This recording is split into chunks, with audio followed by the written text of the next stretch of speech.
सद्गुरुनाथ महाराज की जय। आत्मा त्वं गिरिजामतिः सहचराः प्राणाः शरीरं गृहम् पूजाते विषयोपभोगरचना निद्रा समाधिस्थितिः संचारः पदयो प्रदक्षिणविधि स्तोत्राणि सर्वा गिरो यद्यत् कर्म करोमि तत्तदखिलम् शम्भो तवाराधनम्। करचरणकृतं वा कायजं कर्मजं वा श्रवणनयनजं वा मानसं वा पराधम् विहितमविहितं वा सर्वमेतत् क्षमस्व। जय जय करुणाब्धे श्री महादेव शंभो। जय जय करुणाब्धे श्री महादेव शंभो। सद्गुरुनाथ महाराज की जय।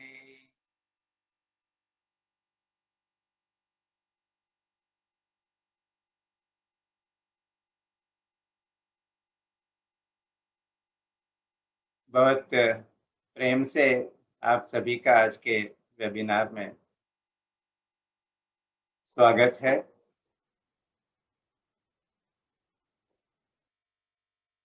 आज भी हम लोग अपनी जो श्रृंखला चल रही है स्वतंत्र कुमार जी के अनुभवों की, उसको जारी रखते हुए वही अपने साथ रखेंगे और उनके कुछ और बहुत ही हृदयग्राही अनुभव सुनेंगे। लेकिन थोड़ी देर में उनके और आप लोगों के बीच में बना रहना चाहता हूं, क्योंकि उन्होंने एक घटना का जिक्र किया था कि एक बार जब वो मेरे ऑफिस में आए थे और उन्होंने कहा कि आपको इतना काम रहता है तो कैसे आप दूसरे लोगों को इतना समय दे पाते हैं। तो मैंने उनको ये कहा था कि मुझे ऐसा लगता है कि जो व्यक्ति मेरे सामने है वही मेरे जीवन में सबसे महत्वपूर्ण व्यक्ति है। तो मैंने ये बात उस वक्त कही होगी, उन्होंने इसका उल्लेख किया पिछले वेबिनार में। तो मुझे ये बात मन में जगी कि मैं आप सबको उस कहानी को बताऊं जिसको सुन करके मेरे अंदर ये प्रवृत्ति जगी थी, या जिसके कारण मैंने इस आदत को पाला था। कहानी बहुत लंबी नहीं है। एक सिद्धयोग की पुस्तिका में मैंने पढ़ा था, गुरुमाई जी का एक प्रवचन था अंग्रेजी में, उसमें यह कहानी बताई हुई थी। तो कहानी कुछ इस तरह से है कि एक राजा था। कहीं से उसके मन में कुछ प्रश्न जगे और प्रश्न इस तरह के थे कि कौन सा समय सबसे महत्वपूर्ण है, कौन सा व्यक्ति सबसे महत्वपूर्ण है और कौन सा कार्य सबसे महत्वपूर्ण है। तो ये तीन सवाल थे कि what is the most important time, who is the most important person, and what is the most important action to be performed. तो बहुत लोगों ने, राजा ने बहुत लोगों से पूछा, बहुत उसको उत्तर दिए गए, लेकिन उसको समाधान नहीं मिला।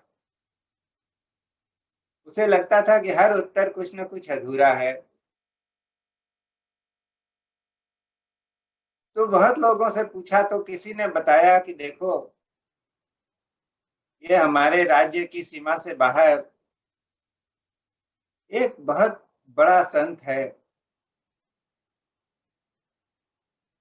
लेकिन उसने तो सब कुछ त्याग दिया है, एक कुटिया में रहता है और वो जल्दी किसी से मिलना पसंद नहीं करता। और तुम अगर राजा बनकर अपना तामझाम लेकर उनके पास गए तो बिल्कुल ही नहीं मिलेगा। तो तुम सोच लो, एक बार उनको भी ट्राई करो, कोशिश करके देखो क्या जवाब देते हैं। तो राजा के अंदर ये प्रश्न तो ज्वलंत हो गए थे, बर्निंग क्वेश्चंस। उसको इसका जवाब चाहिए ही था और इसके लिए वो कुछ भी करने के लिए तैयार था। तो निकल गया। अब चूंकि कहा गया था कि राजा बनकर जाओगे तो वो जवाब नहीं देंगे, तो साधारण आदमी बनकर गया। राजा के दुश्मन बहुत थे उसके आसपास बहुत सुरक्षा का घेरा होता था, लेकिन उसने कहा कि नहीं, मैं तो ऐसे ही जाऊंगा। तो उसको चारों तरफ से उसके कुछ लोग घेर कर, जो कि दिखाई न दें ऐसे, उसके साथ गए। और काफी दूर पर वो जगह थी जहां जाना था। तो वहां पहुंचते पहुंचते दोपहर का समय हुआ है। तो राजा ने देखा कि एक बहुत ही बूढ़ा आदमी, लगता है इसके पांव तो कब्र में लटके हुए हैं, लेकिन कड़ी धूप है, उसमें वो बाहर अपनी छोटी सी कुटिया है, उसके बाहर उसने कुछ क्यारियों में कुछ पौधे लगा रखे हैं, कुछ फसल लगाई है। तो उस खेत में काम कर रहा है, गुड़ाई कर रहा है और उसके शरीर पर पसीना चू रहा है, बहुत थका हुआ भी लगता है। लेकिन राजा तो बहुत उतावलेपन में था, गया उसके पास, उसने कहा कि महाशय, आप अपना सब काम रोक दीजिए और मेरे ये 3 सवाल हैं, इनका उत्तर चाहिए। सब लोगों ने बोला है आप ही उत्तर दे सकते हो,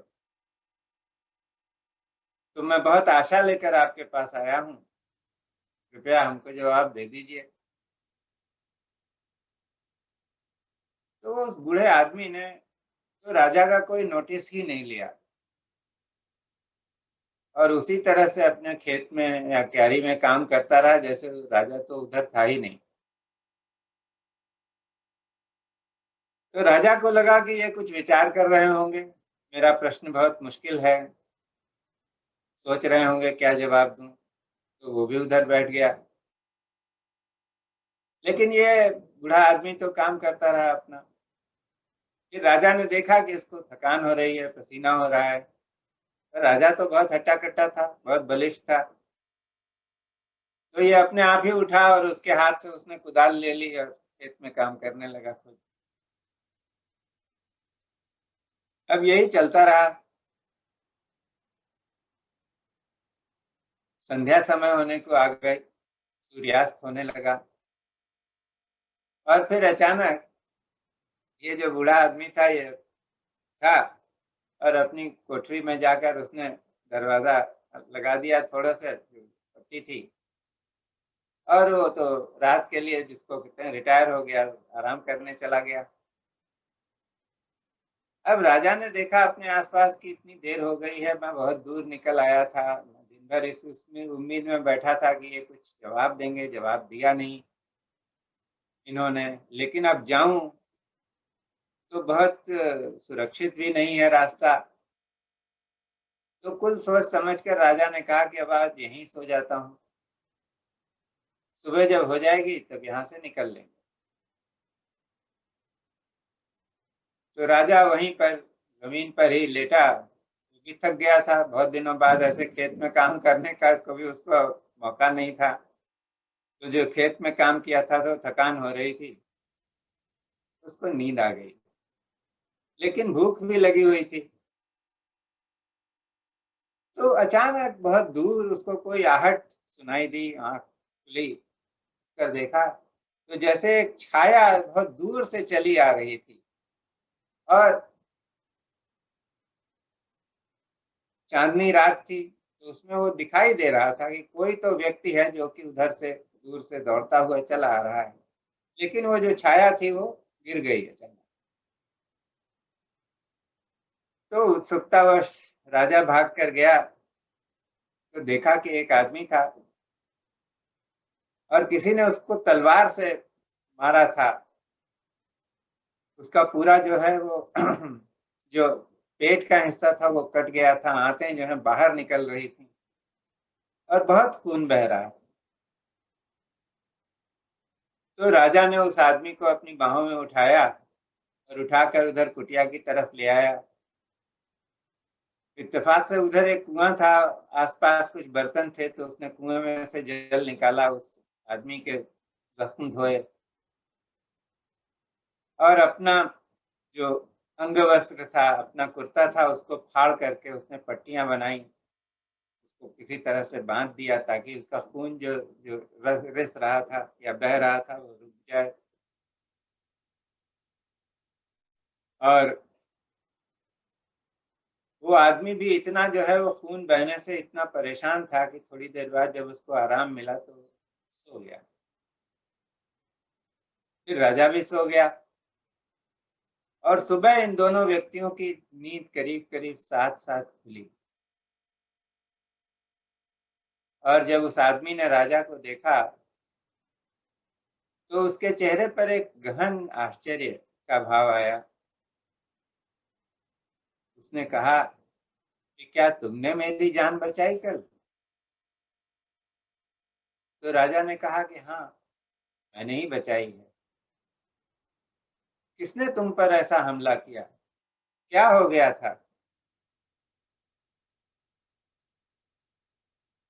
तो उस आदमी ने कहा कि ये तो तुम नहीं पूछो तो ही अच्छा है।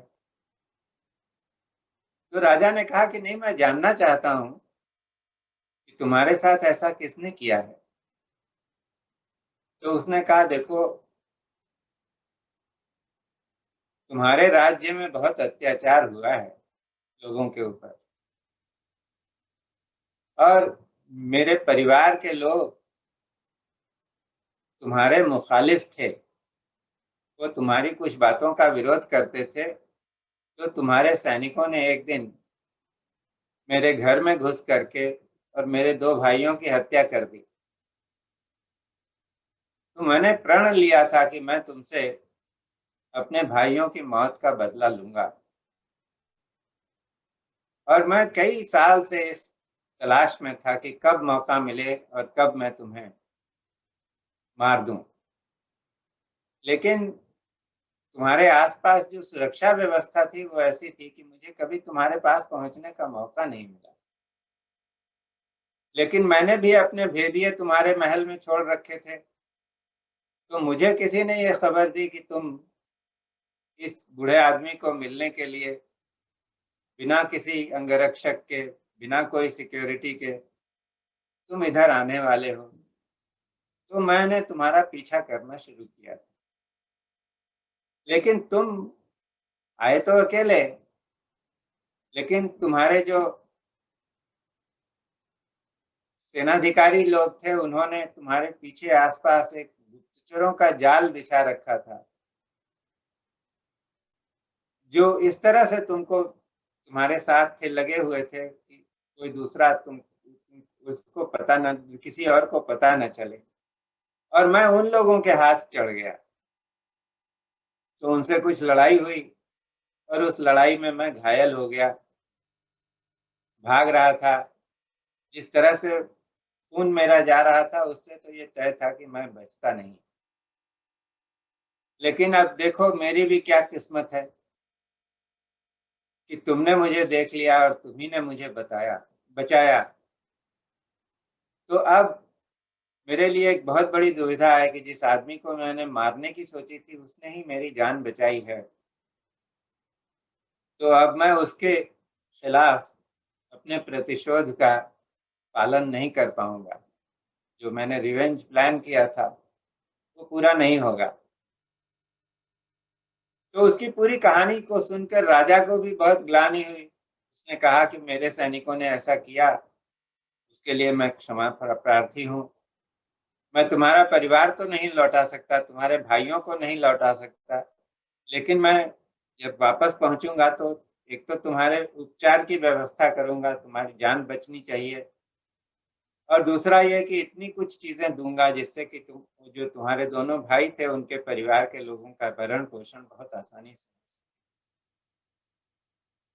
तो अभी ये बातें हो रही थी और राजा ने उसको ये भी कहा कि तुम यहाँ से हिलना मत, मैं जा रहा हूँ, मैं अपने ही आदमियों को भेजूंगा और वो तुमको यहाँ से अच्छी तरह से ले जाएंगे ताकि तुम्हारा इलाज हो सके। तो अभी ये दोनों की बात खत्म हुई, सुबह हो गई थी, तब तक ये बूढ़े सज्जन अपनी कुटिया से फिर निकले और आकर कुएं पर थोड़ा अपने आप को शुद्ध करके और फिर खेत में लग गए। तो राजा ने जाकर उनको प्रणाम किया और बोला कि महाशय, मैं अब जा रहा हूँ और मैंने आपसे जो सवाल किए थे उसका उत्तर आपने नहीं दिया। लगता है कि इन सवालों का उत्तर आपके पास भी नहीं है। तो उस संत ने हंसकर कहा, देखो राजा, मुझे पता था कि बुद्धि से जो उत्तर दिया जाएगा वो तुमको मान्य नहीं होगा, और तुम मेरे पास आए थे, तो मेरा कर्तव्य बनता था कि मैं तुमको वो उत्तर दूं जो तुम्हारी अनुभूति में हो, जिसके लिए किसी एक्सप्लेनेशन की जरूरत नहीं पड़े। तो राजा ने हाथ जोड़कर कहा कि आप ये बताइए कि क्या आपने अनुभव दिया है मुझे। तो उस संत ने कहा कि मैं तुमको बताता हूँ। मेरा उत्तर ये है, the present time is the most important time. जो वर्तमान है वही सबसे महत्वपूर्ण है। तुम्हारा दूसरा सवाल था कि कौन सा व्यक्ति जीवन में सबसे महत्वपूर्ण है, तो उसका उत्तर यह है कि the person with whom you are in the present moment, he is the most important person in your life। और तुम्हारा तीसरा प्रश्न था कि what is the most important work, तो उसका उत्तर यह है कि how you are going to help that person with whom you are there in the present moment, that is the most important work that you can perform। क्योंकि बात ऐसी है कि जो वर्तमान का समय है, यही एक समय है तुम्हारे पास। इसका क्या उपयोग करोगे? अच्छा उपयोग करोगे तो तुमको लाभ मिलेगा, नहीं करोगे तो तुमको ही मुश्किल आने वाली है। और दूसरी बात कि उस प्रेजेंट में क्या चीज सबसे महत्वपूर्ण है, तो जिस व्यक्ति के साथ तुम हो वही सबसे अधिक महत्वपूर्ण व्यक्ति है। क्योंकि जो कुछ तुम्हारा इंटरेक्शन है वो उसी व्यक्ति के साथ हो सकता है। यदि तुम किसी और व्यक्ति की कल्पना करो, किसी और के बारे में सोचते रहोगे, तो तुम उस वक्त प्रेजेंट मोमेंट में नहीं हो। तुम या तो भविष्य में होगे या भूतकाल में होगे। तो जिस वर्तमान में जिसके साथ हो वही तुम्हारे लिए सबसे महत्वपूर्ण व्यक्ति है तो उस वक्त जीवन में। और तीसरी बात कि क्या करना चाहिए, क्या कार्य महत्वपूर्ण है, तो जो व्यक्ति तुम्हारे साथ वर्तमान में है उसकी क्या मदद कर सकते हो, उसको कैसे अपना समय दे रहे हो, ये तुम्हारे लिए सबसे महत्वपूर्ण कार्य है। क्योंकि अब आगे क्या पता, जीवन तो क्षणभंगुर है, पता नहीं जीवन रहेगा कि नहीं रहेगा। इसका साथ मिलेगा कि नहीं मिलेगा, तो ये तुम सोचो कि किस तरह तुम इसकी मदद कर सकते हो, इसके लिए क्या कर सकते हो। और कहा कि ये तीनों चीजें तुमने अनुभूत की हैं। तो राजा ने कहा कि एक बार मुझे ये बात बता दीजिए। उन्होंने कहा, देखो, कल तुम अपने सवाल लेकर मेरे पास आए, तो जब तुम मेरे पास आ गए तो मैं तुम्हारे जीवन में सबसे महत्वपूर्ण व्यक्ति हो गया उस समय। और तुमने क्या किया? तुमने सवाल पूछा, लेकिन मैंने जानबूझकर तुमको उत्तर नहीं दिया, क्योंकि इंटेलेक्चुअल रिप्लाई से तुमको उसका समाधान नहीं मिलता। तो तुम थोड़ी देर तो बैठे रहे, फिर तुमने देखा कि ये बूढ़ा आदमी खेत में काम कर रहा है, थक गया है, तो तुमने अपने आप ही मेरे से आकर कुदाल ले ली, खेत में काम करने लगे, मेरी मदद करने लगे। तो ये तीनों घटनाएं जो है उस वक्त घटित हो गई कि प्रेजेंट मोमेंट में मैं तुम्हारे साथ था, मैं तुम्हारे जीवन में सबसे महत्वपूर्ण व्यक्ति था, और तुमने मेरी मदद की। और चूंकि तुम खेत में काम करने लगे, तो इसलिए तुम जल्दी वापस नहीं गए। अगर गए होते तो ये आदमी तुम्हारी ताक में खड़ा था, तुमको मार डालता।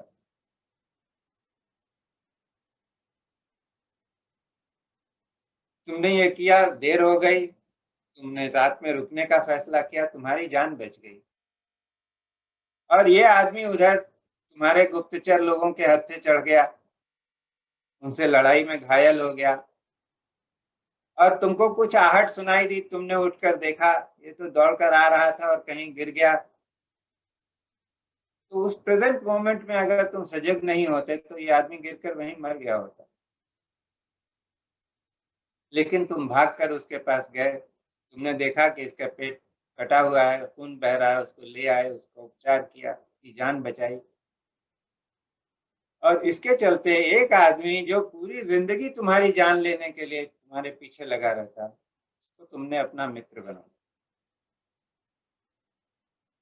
तो मैंने तुम्हारे तीनों प्रश्नों के जो उत्तर दिए हैं वो एक्सपीरियंशियल उत्तर हैं। तुम अपने साथ इनको ले जाओ और इनका पालन करो।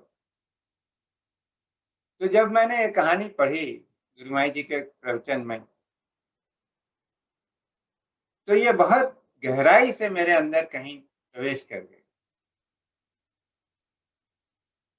The present moment is the most important time. The person with whom you are in the present moment is the most important person in your life. And how you are going to help that person in the present moment, that is the most important action you can perform. तो नौकरी का के कारण हो या समाज में किसी कारण से, ऐसा बहुत मौका आता था कि मैं बहुत से लोगों के संपर्क में आता। और ये कहानी हमेशा जीवंत हो जाती थी, जैसे कोई मेरे कमरे का दरवाजा खोलकर मेरे कमरे में प्रवेश करता था, तो हमेशा ये जो टीचिंग थी वो मेरे कान में बजती थी। और सबसे बड़ी चीज ये है कि मैंने देखा कि मैं क्या दे सकता हूँ दूसरों को। तो ऐसी कोई बड़ी चीज तो थी नहीं, मैं इतना कोई विद्वान नहीं था, कोई ज्ञानी नहीं था, कोई बहुत पैसे वाला नहीं था, कोई समाज सुधारक नहीं था। लेकिन मैंने ये देखा कि मैं अपने आप को दे सकता हूँ लोगों को। और अपने आप को देने की विधा बड़ी सिंपल थी। जो शब्द मेरे मन में हमेशा होता था, स्वागत। कोई भी आया है तो वो मेरे से अलग नहीं है, अभिन्न है। स्व ही आया है, मेरा अपना स्व ही मेरे सामने खड़ा है, तो मैं किस तरह उसके साथ पेश आऊंगा। और सिर्फ इतनी सी चीज करने से मेरे पूरे जीवन का परिप्रेक्ष्य बदल गया। तो ये बात जब कोई मेरे से पूछता था, कभी कभी ऐसा भी हुआ, कोई आदमी आया, वो तुरंत भागने के फिराक में है, लेकिन मुझे अंदर से कहीं आदेश आता था कि नहीं, इस आदमी को समय देना है, तो कभी कभी कोई बहुत जरूरी काम भी होता था, कुछ होता था, तो मैं उसको 2 मिनट 10 मिनट किनारे रखकर उसको अपना समय देता था। और इससे बहुत बार बड़े चमत्कारिक अनुभव हुए लोगों को, मैं उन अनुभवों में नहीं जाना चाहता। लेकिन मेरे लिए हमेशा ये बहुत ही संतोष का, आत्म संतोष का एक विषय था कि जो लोग भी मेरे पास आए, जब वो आते थे तो कहीं से ये सिखावनी मेरे अंदर जीवंत हो जाती थी। He is the most important person and I must have an attitude of help, compassion and giving. तो मुझे ये कथा बहुत प्रिय है, लेकिन जब स्वतंत्र कुमार जी ने पिछले वेबिनार में इसका जिक्र किया तो मेरे अंदर से उसी वक्त आ गया था कि थोड़ा समय जरूर लूंगा, उनके प्रवचन में थोड़ी कतर में हो तो उनको शायद करनी पड़े दूसरे दिन, लेकिन मैं इसको जरूर सबके साथ शेयर करूंगा कि हमेशा अपने आप से हमें पूछना चाहिए कि जो लोग हमारे सामने हैं उनके प्रति हमारा एटीट्यूड क्या है, हम उन्हें कैसे देखते हैं, उनके साथ हम क्या बोलते हैं, हम जो बोलते हैं उसमें प्रेम है क्या, उसमें सद्भाव है क्या, हम उनको कैसे छूते हैं, उस स्पर्श में प्रेम है क्या। और इसी बात से मुझे ईश्वर का अनुभव हुआ है, ये मैं कह सकता हूँ।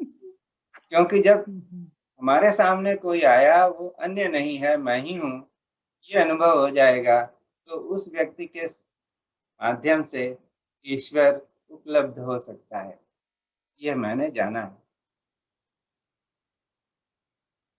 बस मुझे इतना ही कहना था। आई थिंक मैं रॉ में बह गया और मैंने काफी समय ले लिया, तो अभी स्वतंत्र कुमार जी को मैं आमंत्रित करता हूँ, और चूंकि उनके समय पर मैंने अपना अधिकार जमा लिया, इसलिए उनसे क्षमा याचना भी करता हूँ। स्वतंत्र कुमार जी। Yes sir. हाँ सर। हाँ, आपका स्वागत है। I'm sorry I took a lot of time. I did not know that this will take so much of time. नहीं, समय की तो सर कोई कमी नहीं है, समय तो आता ही रहेगा, है ना। तो नमस्कार गौड़ साहब, हेमा जी और सभी लोगों को मेरा बहुत बहुत नमस्कार। और वही गुरु पूजा के एक मंत्र से शुरुआत करता हूँ। ध्यान मूलम गुरोर्मूर्ति, पूजा मूलम गुरोपदम, मंत्र मूलम गुरोर्वाक्यम, मोक्ष मूलम गुरोर्कृपा। ओम श्री गुरु गुरुदेव गुरु, जय जय दत्तात्रेय गुरु।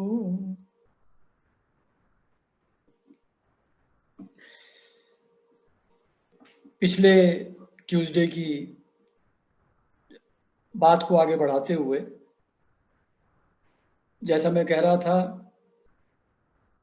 कि जो मोस्ट एडवांस्ड प्रोग्राम सदगुरु जग्गी वासुदेव जी का था, वो संयम था, जिसमें विपश्यना यानी कि ब्रेथ वॉचिंग वही सिखाते थे।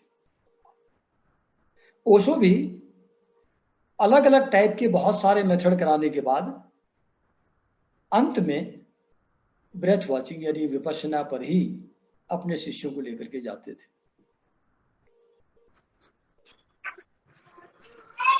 बुद्धिस्ट ट्रेडिशन में जब ध्यान करने के बाद उनका ट्रेडिशन है कि 3 बार भवतु सर्वमंगलम, भवतु सर्वमंगलम, ऐसा वो लोग 3 बार बोलते हैं। तो मैं भी ये ध्यान करने के बाद विपश्यना का घंटा सुबह भवतु सर्वमंगलम 3 बार बोला करता था। बोलते बोलते 1 वर्ष बीत गया और एक दिन अचानक ऐसा भाव कि सभी लोगों का मंगल हो, सभी लोगों का कल्याण हो, ये भाव बहुत गहराई से निकल करके आया। और सबसे पहले जिसका फेस मुझको दिखाई पड़ा वो आदमी था जिसके प्रति थोड़ा बहुत निगेटिव फीलिंग मेरे अंदर बची हुई थी उसके व्यवहार के कारण से। ये अनुभव मैंने गौर साहब से शेयर किया। उन्होंने कहा ये बहुत उत्तम हो गया है। जो एक निगेटिव भाव था, जो एक निगेटिव परिस्थिति के रूप में इस जन्म में या किसी नेक्स्ट जन्म में आपके सामने प्रकट होता, जैसे ही उसके अंदर मंगल कामना का भाव उदय हो गया तो उसका बीज दग्ध हो गया है और अब वो फ्रैक्टिफाई नहीं होगा। तो संस्कार इस तरीके से समाप्त हो गया। आगामी कर्म संचित कर्म में कन्वर्ट नहीं होगा। तो एक ये अनुभव बहुत अच्छा मुझको हुआ था 1 साल ध्यान करने के बाद। एक और चीज अराइज हुई उसी पीरियड में जब मैं सदगुरु जग्गी वासुदेव जी के मेडिटेशन, प्राणायाम, योगासन आदि किया करता था। एक दिन मैं अपने ऑफिस से गाड़ी में बैठा हुआ आ रहा था। ड्राइवर गाड़ी चला रहा था। बाहर तो गर्मी रहती है बॉम्बे में, तो एसी चल रहा था। मैं आराम से पीछे बैठा हुआ था, थोड़ा ध्यान व्यान भी कर रहा था बीच बीच में। अचानक ख्याल आया कि मैं वहाँ गांव में रहता था हरिद्वार के पास, और कितना कठिन परिस्थितियां भी कभी कभी रहती थी। बहुत गर्मी रहती थी, पंखा भी नहीं है, बिजली भी नहीं है।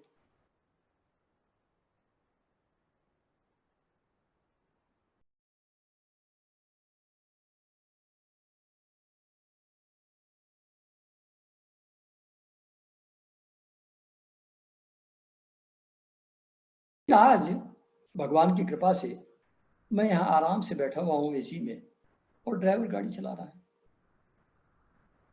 तो कितना बड़ा उपकार है इस ड्राइवर का और दूसरे लोगों का, जिसके कारण से मैं यहाँ पर इस कंफर्ट में रह रहा हूं। तो ग्रेटिट्यूड की फीलिंग अराइज होना शुरू हुई उन लोगों के प्रति जो भी किसी भी तरीके से मुझको हेल्प कर रहे हैं इन एनी वे। फिर एक अपने आप जीवन में जिस जिस चीज की साधना के लिए आवश्यकता होती है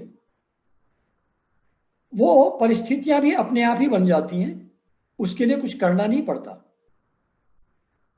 जैसे अब बाय दैट टाइम 21 ईयर्स हो गए थे मैरिज के,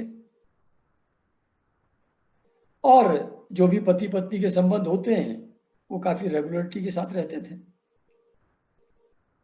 भगवान ने सोचा कि भैया ये कब तक यही सब चीजों में लगे रहोगे। ब्रह्मचर्य थोड़ा एडवांस साधक के लिए एक आवश्यक चीज है। तो अपने आप तो इसको समझ में आने से रहा, तो जो भी सेक्सुअल ऑर्गन है उसकी स्किन डेलिकेट हो गई और वो किसी इलाज से ठीक ना हो। जब देखा फ्यू मंथ्स पास्ड, तो लगा कि ऐसे ही by force of habit sexual act में इंडल्ज करते थे। एक्चुअल रियलिटी में तो इसकी आवश्यकता थी नहीं उस फ्रीक्वेंसी के साथ। तो इस तरीके से धीरे धीरे ब्रह्मचर्य इंट्रोड्यूस हुआ और फिर लंबे लंबे गैप बहुत हो जाते थे।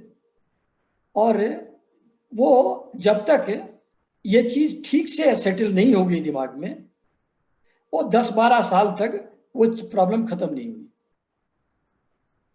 तो जैसे खाने की चीजों से जो तामसिक चीजें हैं वो साधक को नहीं लेनी चाहिए, उनको भी मैंने छोड़ा नहीं, लेकिन शरीर के रिएक्शन ऐसे होने लगे कि वो छूट गई। इसी तरीके से ब्रह्मचर्य का भी आना जरूरी था। वो भी धीरे धीरे करके भगवान की कृपा से फोर्सिबली, जैसे खाना छूटा था वैसे ही फोर्सिबली ये भी छूट गया। एक और अनुभव उसी पीरियड में जो हुआ, जग्गी वासुदेव जी के टाइम में,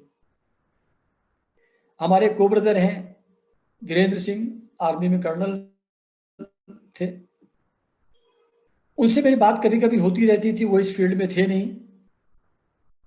उन्होंने मेरे बातचीत के दौरान जग्गी वासुदेव जी के बारे में सुना था।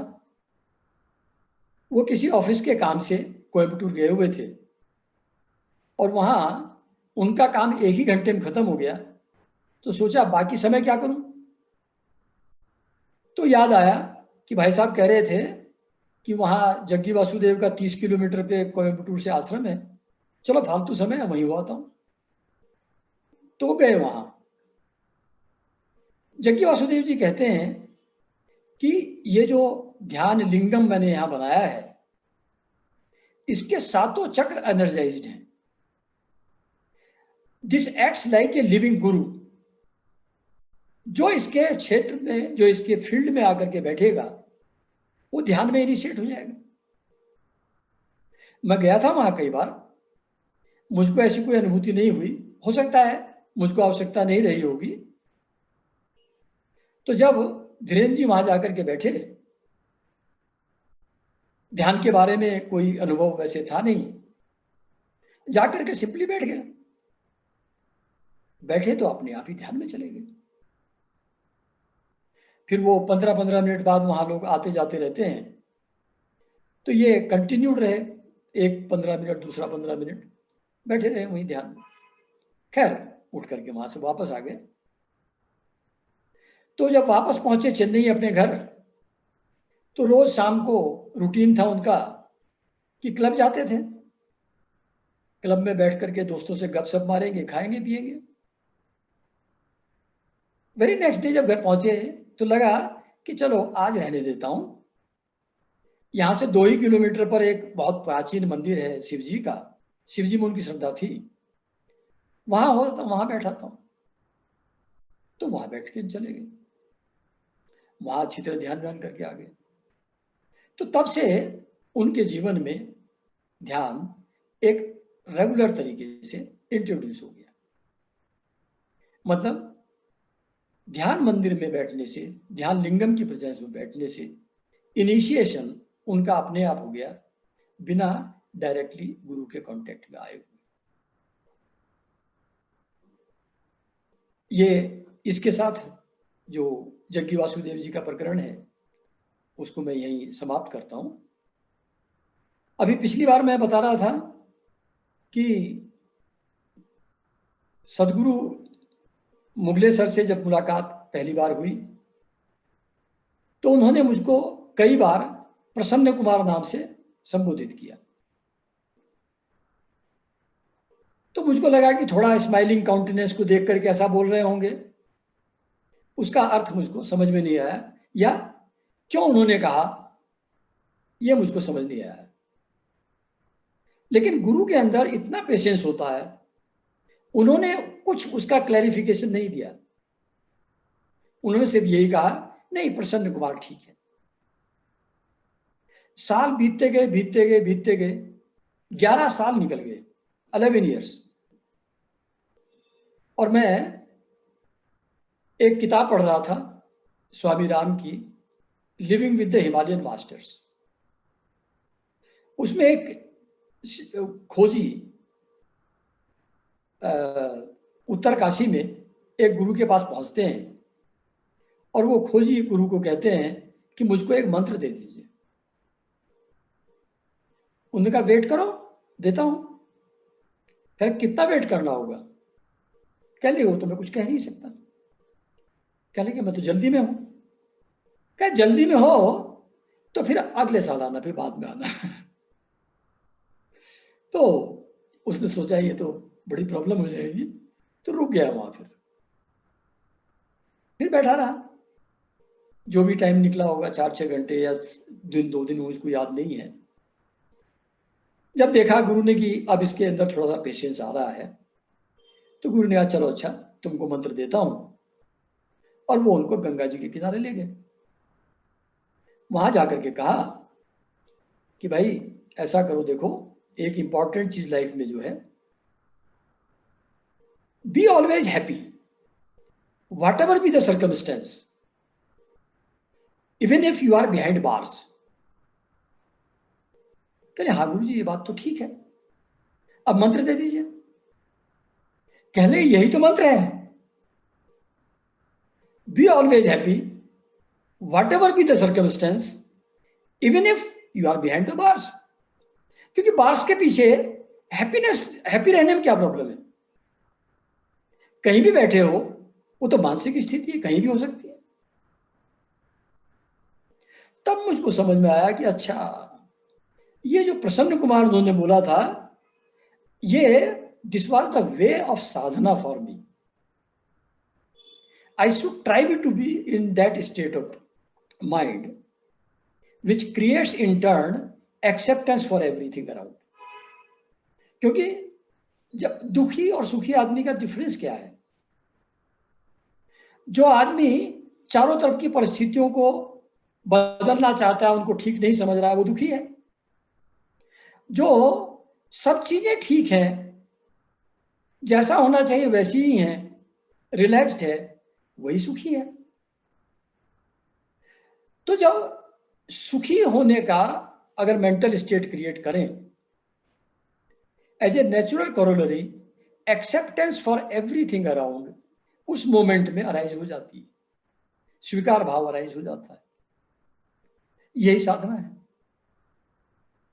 तो जब नेक्स्ट टाइम मैं गुरुजी के पास गया, मैंने कहा वो पहले दिन आप कह रहे थे प्रसन्न कुमार, तब मुझको समझ में नहीं आया था, पर अभी मैंने एक किताब पढ़ी तब मुझको इसका मीनिंग समझ में आया। वो मैंने शेयर किया उनसे। He was so happy to hear कि लड़के को समझ में आ ही गया आखिर। क्योंकि जो समझ अपने आप अराइज हो, जैसा अभी गौड़ साहब कह रहे थे, अनुभव से अराइज हो, उसी का अर्थ है। पढ़ने को और सुनने को तो हम लोग व्हाट्सएप में कितनी बढ़िया बढ़िया मैसेज आते हैं, सुनते हैं, अच्छा लगता है। After few moments it is gone. It doesn't make any change to our lives. कोई अंतर नहीं आता हम लोगों के जीवन में, कुछ नहीं होता उससे। तो इंटेलेक्चुअल अंडरस्टैंडिंग से नॉर्मली नहीं होगा कुछ। जब कोई चीज क्लिक कर जाए तभी उसका अर्थ है, और वो ऐसे अनुभव से आती है। और गुरु के अंदर अनंत पेशेंस होता है, वो देखता रहता है कि कब इसको समझ में आएगा। तो ये प्रसन्न कुमार वाली बात थी। फिर एक बार ऐसे ही बैठा हुआ था गुरुजी के पास, कहने लगे मैं तो आपसे पहले चला जाऊंगा, लेकिन जब आप जाएंगे मैं आऊंगा, आपको अपने साथ लेकर के जाऊंगा। Now such a big assurance from a guru. तो मैं तो सोचता था कि ऐसा भी कोई अपने साथ लेकर के चल सकता है, सोचना मेरे लिए असंभव था। लेकिन ये एक एश्योरेंस से एक साथ, एक निकटता और जबरदस्त तरीके से गुरु जी के साथ और बनती गई। उनके साथ तो 15 साल का साथ रहा उसके बाद, और अलग अलग समय पर अलग अलग बहुत चीज़ें उन्होंने मेरे जीवन में इंट्रोड्यूस की, लाए धीरे धीरे। लेकिन जब भी मैं उनको ध्यान की विधि के बारे में पूछता था, मैं क्या करूं, मैं बताता था उनको कि ऑलरेडी मैं इस समय क्या कर रहा हूं, बताया करता था।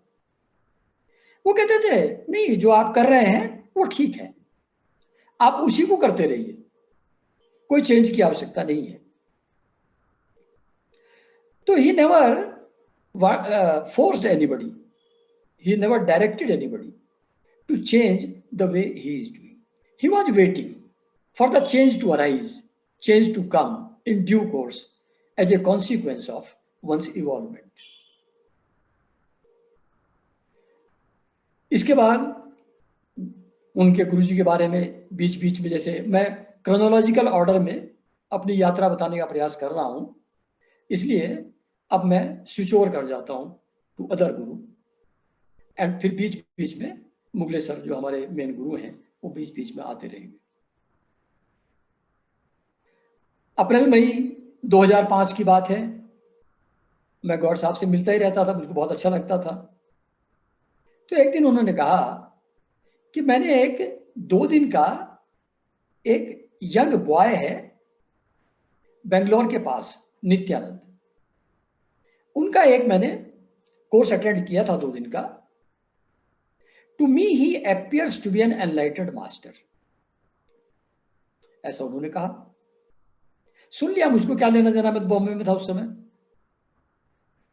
फिर उन्होंने कहा कि एक बेंगलोर में किसी और मीटिंग में कहा होगा, एक राज सुपे, वो गुरु नहीं है पर बहुत एडवांस साधक हैं।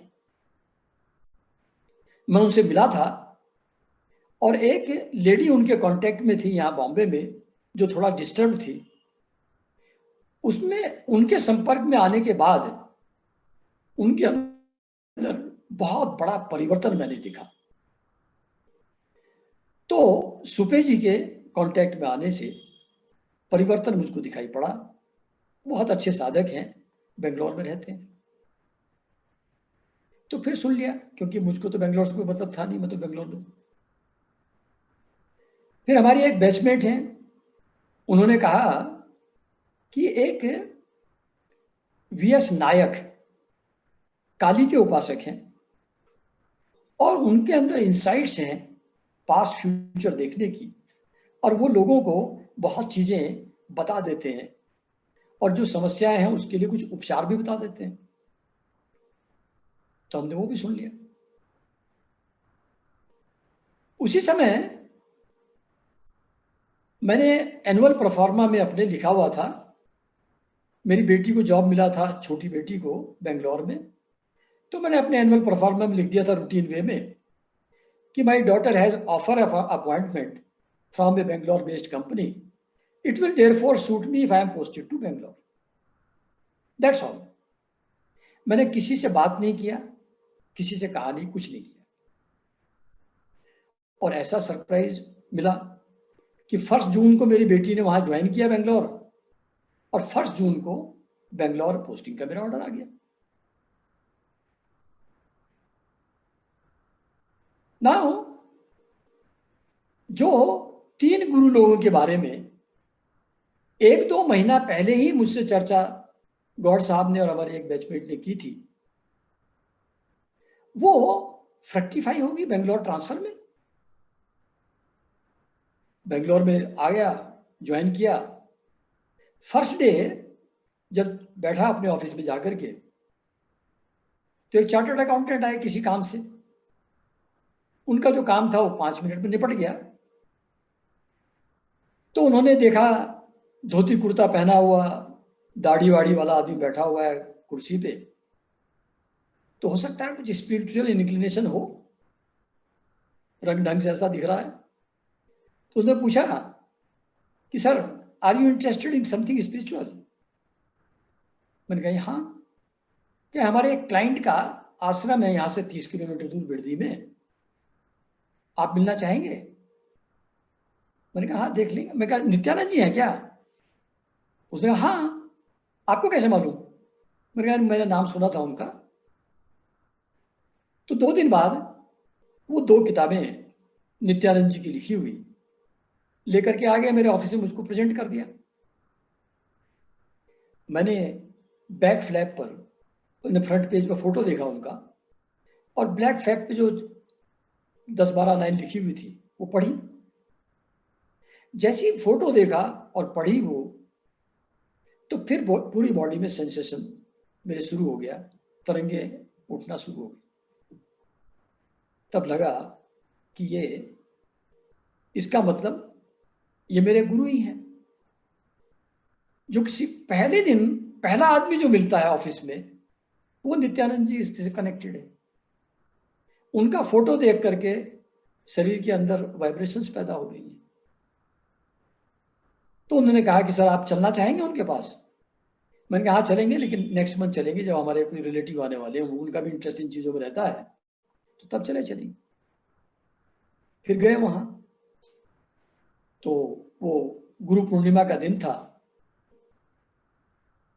ये भी बड़ा कॉन्सिडेंस था कि गुरु पूर्णिमा के दिन ही उनसे मुलाकात हुई, और सबसे पहले प्रिविलेज भी मुझको ही दिया गया उनके चरण स्पर्श करने का। तो अनमिस्टेकेबल कंक्लूजन था कि ये गुरु मेरे गुरु हैं, and I have to go with him. उनसे बातचीत होने के बाद, मतलब उनसे चरण स्पर्श करने के बाद, ब्लेसिंग लेने के बाद, उनके एक सेक्रेटरी थे सदानंद जी, उनके साथ मेरी चर्चा होने लगी, बात होने लगी। उन्होंने कहा, के साथ रहा, उसके बाद मैं जग्गी वासुदेव जी के साथ रहा, और वहां पर जो बहुत ही आर्डुअस मेथड्स फॉलो करने के बाद जो थोड़ा बहुत एनर्जी का फ्लो, या थोड़ा शांति, या थोड़ा आनंद का भाव मालूम पड़ता है, या थोड़ा ध्यान की स्थिति उपलब्ध होती है, वो कुछ भी नहीं है। जब गुरुजी इनिशिएट कर देते हैं, आनंद गंधा चक्र को इनिशिएट कर देते हैं, एक्टिवेट कर देते हैं, तो ये एफर्टलेसली मेडिटेशन होना शुरू हो जाता है। उसमें किसी तरीके का कोई प्रयास इन्वॉल्व नहीं है। ये आर्डुअस प्राणायाम योगासन का रोल नहीं है। ये तो सिंपल इनिशिएशन से एक्टिवेट हो जाता है, ऐसा उन्होंने कहा। उन्होंने ये भी बताया कि वो लिवर कैंसर से बहुत ज्यादा दिग्ग्रसित थे, और डॉक्टरों ने कहा था अपने घर जाओ, आराम से वहीं मरो, अब ठीक होने की कोई संभावना नहीं है। किसी ने बताया कि एक यंग सन्यासी आया हुआ है, वो किसी को हील करता है तो हील हो जाता है। चलो, कहने नहीं, बहुत साधु संतों से मिल लिया, कोई फायदा नहीं, बेकार की बात है। डॉक्टरों ने जवाब दे दिया, अब मैं ठीक होने वाला नहीं। अच्छा, मर तो रही हो, किसी ने कहा, मिलने में क्या प्रॉब्लम है? कहने चलो अच्छा भाई, देख। गए, उन्होंने ब्लेस किया, हील किया, ये अपने घर आ गए। गुरुजी उस समय परिव्राजक टाइप थे, कोई स्थान नहीं था, गांव गांव घूमते रहते थे, बिल्कुल नए थे, 22 साल के लड़के थे, 22 ईयर्स। एक दो दिन बाद महसूस हुआ, अरे मुझको तो भूख लगना शुरू हो गई है, लगता है इंप्रूवमेंट हो रहा है, लगता है उन्हीं की ब्लेसिंग से हुआ है। तो फिर ढूंढा, तो बड़ी मुश्किल से ढूंढ पाए किसी दूसरे गांव में जाकर के, और उन्होंने कहा कि मैं तो आपके साथ चलूंगा। गुरुजी ने कहा, मैं तो अकेला हूं, मुझको क्या करना है, मेरा तो कोई सपोर्ट सिस्टम है नहीं, मेरे साथ कहाँ भटकोगे? कहले अब जो भी है जीवन आप ही का दिया हुआ है, आप ही के साथ रहूंगा। तो this is how he came in contact with Swami ji. और फिर वो ये चर्चा होने के बाद मैं एक किताब पढ़ रहा था ओशो की। तो ओशो, अच्छा ये भी मैं महसूस किया कि ये जो अपनी बात कह रहे हैं, ये ओशो के साथ भी रह चुके हैं, जग्गी वासुदेव जी के साथ भी रह चुके हैं। मैं भी ओशो के साथ रहा हूं और जग्गी वासुदेव जी के साथ रहा हूं, इसलिए इनका अनुभव बहुत रिलेवेंट है मेरे लिए, जो ये रिलेट कर रहे हैं मुझसे। तो it became more convincing, because he was not saying anything against anybody. He was narrating his experience that he has done that also, and now he finds that this is effortless, whereas in those methods lot of effort was involved, and the level of experience is deeper. अब एक ओशो की किताब उसी समय पढ़ रहा था मैं, उसमें भी लिखा था कि प्राणायाम योगासन का स्पिरिचुअल प्रोग्रेस से कोई विशेष संबंध नहीं है। फिर एक ये किनका था, एक जस्ट ए मिनट, मैं कुछ भूल गया हूं एक चीज। हाँ, फिर एक दिन मुगले सर के पास बैठा हुआ था, उन्होंने कहा प्राणायाम कोई करने की चीज नहीं है। जब आप ज्ञान ध्यान करते हैं, प्राणायाम तो होता है, वो अपने आप होता है, करने की चीज नहीं है। तो ओशो भी कह रहे हैं प्राणायाम योगासन इंपॉर्टेंट नहीं है, मुगले सर भी कह रहे हैं नहीं है, सदानंद जी भी कह रहे हैं कि नहीं है, और मैं तो योगासन प्राणायाम और मेडिटेशन वही करता था उस समय जो जग्गी वासुदेव जी का सिखाया हुआ था। तो उसको कर रहा था, कंटिन्यूड था, और गुरुजी ने भी कहा जो कर रहे हो वही करते रहो, मना नहीं किया, मुझको चेंज के लिए कहा नहीं। तो भगवान ने कहा इसको ऐसे समझ में नहीं आएगा, इसको ठीक से समझाना पड़ेगा। तो हम लोग एक क्रिकेट मैच विटनेस कर रहे थे, एक friendly match between income tax और वो कुछ फिल्म आर्टिस्ट लोग थे, उनके बीच में और हम इनकम टैक्स वालों के बीच में एक क्रिकेट का मैच हो रहा था।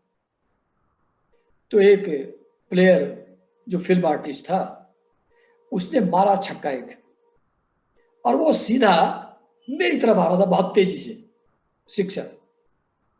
तो मैंने एकदम बचने के लिए एकदम हाथ ऐसे अपने सामने किया, तो वो मेरे हाथ में लगा जोर से आकर के, यहाँ क्रिकेट का बॉल, तो बहुत जोर से चोट लगी मेरे हाथ में। तो खैर लोगों ने, वहाँ अरेंजमेंट था, वो आइस पैक लगा करके स्प्रे करके उसको थोड़ा ठीक किया। लेकिन बिकॉज ऑफ दैट ये प्राणायाम और योगासन हो नहीं सकता था, क्योंकि हाथ टूट गया। तो वो जो मेरी साधना की पद्धति थी वो डिसकंटिन्यू होगी, जो बात। फिर उनके कांटेक्ट में आ ही गया था मैं 5 मिनट में खत्म कर देता हूँ, फिर बाकी नेक्स्ट टाइम कंटिन्यू करेंगे। 5 मिनट्स में कंटिन्यू करके फिर नेक्स्ट टाइम के छोड़ देता हूँ। उसी समय जब मैं मिला, सॉरी टू इंटरव्यू, नहीं, यू टेक योर टाइम स्वतंत्र कुमार जी, नो हरी। अच्छा, तो कितना 15 मिनट्स ले लूँ सर? ओके, अच्छा, अरे ओके। तो उसी समय जब मैं नित्यानंद जी से मिला, ये बात रही होगी 15-20 जुलाई के आसपास की, तो गौड़ साहब का एक फिर मैसेज आया मुझको कि 3 अगस्त से एक एडवांस्ड कोर्स नित्यानंद जी का है, एनएसपी, नित्य क्या संपूर्ण प्रोग्राम, स्पंदना प्रोग्राम, स्फूर्णा, नित्य स्फूर्णा प्रोग्राम, एनएसपी, वो शुरू हो रहा है और मैं उसको अटेंड करने के लिए आ रहा हूं। तो मेरा उतना ज़्यादा तो इंटरेस्ट था नहीं मेडिटेशन में, पर सोचा चलो इसी चक्कर में 6 दिन गौड़ साहब के साथ रहूंगा, ये बहुत बड़ा एडवांटेज है। लेकिन वो एडवांस्ड कोर्स को करने के लिए बेसिक कोर्स करना जरूरी था, वो 3 दिन बाद ही शुरू हो रहा था, 2 दिन का, 3 दिन का। तो मैंने तुरंत एनरोल किया और एडवांस कोर्स के लायक हो जाऊं उसके लिए इसको फटाफट मैंने 2-3 दिन में एनरोल करके कर लिया कोर्स को। फिर 3 तारीख उसके एडवांस कोर्स के लिए भी मैंने अपने को रजिस्टर करा लिया। फिर गौड़ साहब तो आए नहीं उनको कोई जो भी काम हुआ होगा, जो भी रीजन रहा होगा, ही डिड नॉट कम। मतलब उनका रोल इतना ही था कि मैं उस एडवांस कोर्स में चला जाऊं तो जो उनका पहला प्रोग्राम होता था एएसपी, आनंद स्फूर्णा प्रोग्राम, उसमें 7 चक्र, हर एक का क्या क्या रोल है, कौन सा फियर से कनेक्टेड है, कौन सा फैंटेसी से कनेक्टेड है, और हर चक्र को एक्टिवेट करने के लिए अलग अलग मेथड, 7 अलग अलग मेथड उन्होंने डिवाइस किए हुए थे। Most of them were shorter version of Osho's methods. तो उनको किया, बहुत अच्छा लगता था। अब जैसे अनाहत चक्र को एक्टिवेट करने के लिए हमिंग, भ्रमरी, वो मेथड है। ऐसे ही अलग अलग चीज के लिए अलग अलग मेथड दिए हुए थे। कराते थे वो लोग। फिर नित्य स्फूर्णा प्रोग्राम, NSP प्रोग्राम शुरू हुआ 3 तारीख से। उसमें 5 कोर्स, अन्नमय कोश, प्राणमय कोश, मनोमय कोश, विज्ञानमय कोश और आनंदमय कोश, ये जो 5 कोर्स होते हैं हम लोगों के, उनके एक एक का क्या रोल है और उनके लिए कौन कौन से मेथड ऑफ मेडिटेशन से हम उनका अनुभूति उनकी कर सकते हैं। ये NSP प्रोग्राम था। इनके बारे में डिटेल में मैं इसलिए नहीं बता रहा हूं क्योंकि अब उनका कार्यकाल तो समाप्त हो गया है और वो कैसे हुआ वो थोड़ा बाद में बताऊंगा। लेकिन एक्सेप्शनली पावरफुल मेथड्स थे और मुझको उनका बहुत बहुत बहुत लाभ मिला। 4 दिन NSP का प्रोग्राम के बाद 2 दिन का एक हीलर्स इनिशिएशन था। वो आपको इनिशिएट करेंगे और आप दूसरों को हील करने की योग्यता पा लेंगे। तो उसका एक बहुत एलोबरेट तांत्रिक तरीके से आयोजन करके किया करते थे। मेरा हीलिंग में कोई इंटरेस्ट था नहीं। मेरा समाज सेवा या दूसरों को बेनिफिट पहुंचाने में, इन चीजों में इंटरेस्ट रहा नहीं। मैं तो अपने स्पिरिचुअल इवोल्यूशन के लिए ही काम करता था। किसी प्रकार की सिद्धि या पावर के प्रति कभी भी अट्रैक्शन मुझको रहा नहीं। मुझको लगता था पावर तो हम लोगों को वैसे ही बहुत है, ऑफिस के हिसाब से ही, हमको तो उन चीजों से छूटना है, पाने की आवश्यकता नहीं है। और तो उसका अट्रैक्शन मुझको था नहीं। मैंने कहा भाई मुझको तो हीलर इनिशिएशन नहीं चाहिए क्योंकि मैं तो हीलिंग करूंगा नहीं, मुझको ऐसी पावर की आवश्यकता नहीं है। उन्होंने कहा नहीं नहीं, बात ये नहीं है। उसमें एक आनंद गंधा चक्र, ये नाम पहली बार ही सुना था मैंने, उसको एक्टिवेट करते हैं गुरुजी, और उससे आपके अंदर, आप हीलिंग ना भी करें, कोई जरूरत नहीं हीलिंग करने की, लेकिन वो अपने आप में इतना पावरफुल इनिशिएशन है, वो स्पिरिचुअल प्रोग्रेस को आपको बहुत तेजी से आगे ले जाएगा और आपको एक्सपीरियंस एनर्जी का वो एफर्टलेसली आराम से बैठ करके होगा। मैंने चलो फिर ठीक भाई। लोग मुझको कहा करते थे कि बहुत गलेबिल है, कोई भी कुछ कहता है मान लेता है। इस चीज का जीवन में बहुत लाभ मुझको मिला। तो ये एक और एग्जाम्पल है। उन्होंने कहा कि कर लो, मैंने चलो भाई अच्छा कर लो। वो किया और हीलिंग की पावर भी आ गई। और पहला एक्सपेरिमेंट अपनी बेटी के ऊपर ही हुआ। जब मैं बैठा हुआ था वहां, तभी मेरी वाइफ का फोन आया कि बिटिया को बुखार है। मेरा ठीक है, वो बेलाडोना दे दो, होम्योपैथी की दवाई, फिर आके देखते हैं। फिर मैं सोच रहा अच्छा हील करके देख लेता हूँ। तो हील करके हाथ बांध रखा तो बिल्कुल ठीक हो गया। अगले दिन ऑफिस चले गए। तो फिर और भी जिन लोगों को प्रॉब्लम रहती थी, एक हमारे ऑफिस में थे स्टाफ, उनको कुछ मेंटल प्रॉब्लम बहुत ज़्यादा थी, टेंशन रहता था बहुत ज़्यादा। तो उनको मैंने मेडिटेशन का कोर्स भी करवाया नित्यानंद जी का, हील भी किया और थोड़ा इनपुट भी दिया by way of discussion. With in few months he became absolutely all right. जितनी मेडिसिन लेते थे सब बंद हो गई। एक लेडी थी हमारे फ्रेंड की वाइफ, उसको बहुत डिप्रेशन था। उसके दोस्त लोग मुझको कहते थे कि स्वामी जी इनको जरा कुछ देखिए, ये जहां भी बैठती रोना गाना शुरू कर देती हैं, सारा इवनिंग खराब कर देती है, इनका कुछ हो सकता है। मैंने चलो देखते हैं। तो मैं उनको गुरु लोगों के पास भी लेकर के गया, कुछ हील भी किया। तो सब चीजों का कंबाइंड इफेक्ट ऐसा हुआ कि वो डिप्रेशन से बिल्कुल बाहर आ गई विद इन फ्यू डेज। और फिर उनको कॉम्प्लीमेंट दिया उनके दोस्त लोगों ने कि ये स्माइल कहाँ छुपा करके रखी हुई थी, इतनी अच्छी प्यारी स्माइल है तुम्हारी। तो ये सब चीजों का बहुत असर मेरे ऊपर उस समय हुआ था। लेकिन उसकी ज्यादा चर्चा करने की आवश्यकता नहीं है क्योंकि now that chapter is closed. Nityanand ji अब चले गए।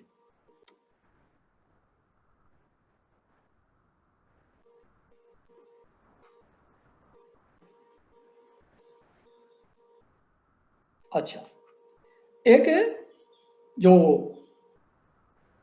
मुगलेश्वर डायरेक्टली कहते तो किसी को नहीं थे कि आप नॉन वेज मत खाइए, ड्रिंक्स मत लीजिए, लेकिन एक्सपेक्टेशन उनकी यही रहती थी। और जो ये लोग जो इस तरीके की चीज़ें लेते थे उनको वो इनिशिएशन देते नहीं थे। एक बार मेरा दामाद गया, उसने कहा गुरुजी मैं नॉन वेज नहीं खाता हूँ। तो गुरुजी ने कहा ठीक है तुमको एक मंत्र देता हूँ। कहने कभी कभी अंडा खा लेता हूँ। कहले ठीक है, हाँ कोई बात नहीं, खा सकते हो, कोई समस्या नहीं है। फिर मंत्र उन्होंने नहीं दिया। अब ये जो हीलिंग इनिशिएशन था, इसकी प्राइमरी कंडीशन थी कि आप नॉनवेज और ड्रिंक्स को हाथ नहीं लगाएंगे, तभी इनिशिएशन आपको दिया जाएगा, अदरवाइज नहीं दिया जाएगा। मेरा ऑलरेडी इन चीज़ों में ड्रिंक्स तो मेरा बिल्कुल बंद हो ही गया था। Physically I was incapable of taking it, reaction हो जाता था बॉडी में। नॉनवेज बहुत रेयरली कभी, वो भी फिश या प्रॉन टाइप चीज़ खा लेता था हल्की फुल्की, बाकी बंद ही हो गया था, इंटरेस्ट कोई था नहीं। तो इसलिए मेरे लिए कोई मुश्किल काम नहीं था। उन्होंने कहा गिव अप करना है, मैं चलो गिव अप कर देते हैं, उसमें क्या है। तो बंद हो गया। तो मेरे गुरु जो चाहते थे वो हो गया दूसरे माध्यम से। गुरु तत्व जैसा गौर साहब बार बार कहते हैं कि वो एक ही है और वो हर जगह किसी भी जगह से किसी भी तरीके से एक्ट करता है आदमी के ऊपर। ऐसे ही जो इनके मेथड्स ऑफ मेडिटेशन थे नित्यानंद जी के, उसमें लास्ट 10 मिनट्स ऑफ मेडिटेशन, उसमें स्माइलिंग काउंटेनेंस चेहरे पर रख करके शरीर में एक सुख की अनुभूति करते हुए उस पोज में लास्ट में 10 मिनट बैठना होता था, उस मेंटल स्टेट में बैठना होता था। प्रसन्नता का भाव, स्माइलिंग काउंटेनेंस, सुख का भाव शरीर में। पहले जो भी प्रोसेस आपने किया आधा घंटा, आफ्टर दैट 10 मिनट्स प्रसन्नता के भाव में बैठना, स्माइलिंग काउंटेनेंस का बैठना होता था। तो ये भी वही जो गुरुजी कहते थे प्रसन्न कुमार, वही चीज यहां से इंट्रोड्यूस हो गई। अब दूसरा नाम लिया था गौड़ साहब ने राज सुपे जी का, कि एडवांस साधक हैं कोई, तो हमने कहा चलो उनसे मिलाते हैं। तो उनसे बात करके गए उनके पास मिलने के लिए। उस समय हमारी फैमिली के और भी लोग साथ में थे। तो मेरी समधिन जो है आरती जी, वो भी साथ में थी। वहां जाकर के बैठे। तो ये जो परंपरा है राज सुपे जी की, उसके बारे में थोड़ा सा बता दूं।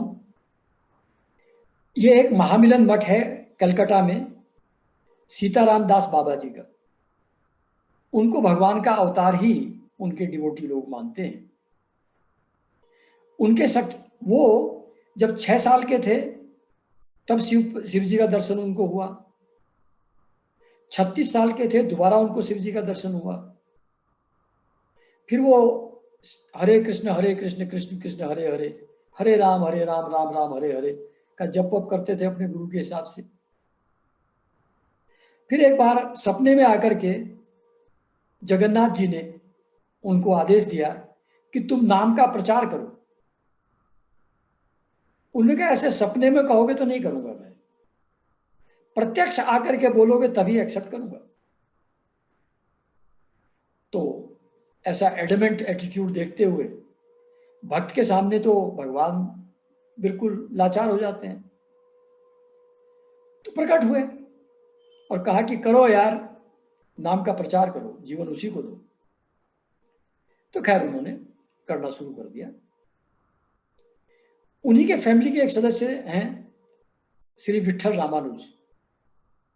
वो भी बहुत पढ़ने वढ़ने में अच्छे थे, बैंक में जॉब का ऑफर भी आया था। तो सीताराम दास जी ने कहा मेरा बेटा नौकरी नहीं करेगा, वो ध्यान करेगा। बैठा लिया उनको। तो सीताराम दास जी के बाद वही उस मिशन को अब हेड करते हैं। इतने अनएज्यूमिंग हैं, इतने ऑर्डिनरी हैं कि आप मिलेंगे तो आप इंप्रेस ही नहीं होंगे उनसे, लेकिन कितने पहुंचे हुए हैं ये हमारी तो सामर्थ्य नहीं है जज करने की।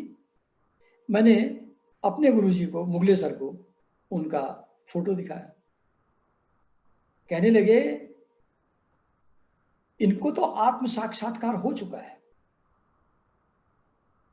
ये 5000 साल से साधना कर रहे हैं, ये कृष्ण जी के जमाने में भी थे। तो इस स्थिति में है श्री विठल रामानुज। लेकिन आप मिलेंगे तो most of us will not be impressed. उनका जो कम्युनिकेशन है जो भी उससे, जो बहुत पहुंचे हुए हैं उन लोगों को obviously they can find out, पर हम लोगों को तो पता नहीं लगता था। उनके पास, विठल रामानुज जी के पास, राज सुपे जी को उनका एक फ्रेंड लेके गया। फ्रेंड का योगा में इंटरेस्ट था। तो बॉम्बे में किसी डिवोटी के घर विठल रामानुज जी आए हुए थे और वहां ये सुपे जी के फ्रेंड इंटरेस्टेड थे जाने में। उन्होंने कहा चलो यार तुम भी चलो। तो इनका इंटरेस्ट तो था नहीं, और जबरदस्ती जब वो मतलब इंसिस्ट किया फ्रेंड ने, तो ये चले गए। जल्द सत्संग हुआ, अच्छी अच्छी बातें हुई, लोग चले गए। तो होस्ट रह गए और ये सुपे जी और उनके फ्रेंड, दो ही आदमी ये रह गए बाहर के। तो फिर विठल रामानुज जी ने कहा रियल सत्संग स्टार्ट्स नाउ। फिर कुछ और बातें हुई। चलते चलते रामानुज जी ने कहा इनको, सुपे जी को, जिनका कोई इंटरेस्ट नहीं था ज्ञान ध्यान में, कि कल सुबह आ जाना। क्या कितने बजे? क्या सनराइज के समय आ जाओ। क्या सत्संग होगा? कहा हाँ सत्संग ही समझो। तो ये पहुंचे वहां सुबह, नीचे कारपेट पे बैठने लगे। उनका नहीं नहीं, तो एक उन्होंने कंबल का छोटा पीस आसन दे दिया, इसको बिछा के इस पे बैठो। बैठ गए। हाथ में पानी दिया, आचमन करो, पानी पी लो। तो इनको लगा क्या हो रहा है, मतलब कुछ मेरे साथ, व्हाट इज हैपनिंग। पर खैर ज्ञान ध्यान में तो नहीं थे, पर संतों के प्रति आदर का भाव था, इसलिए ऑब्जेक्ट नहीं किया।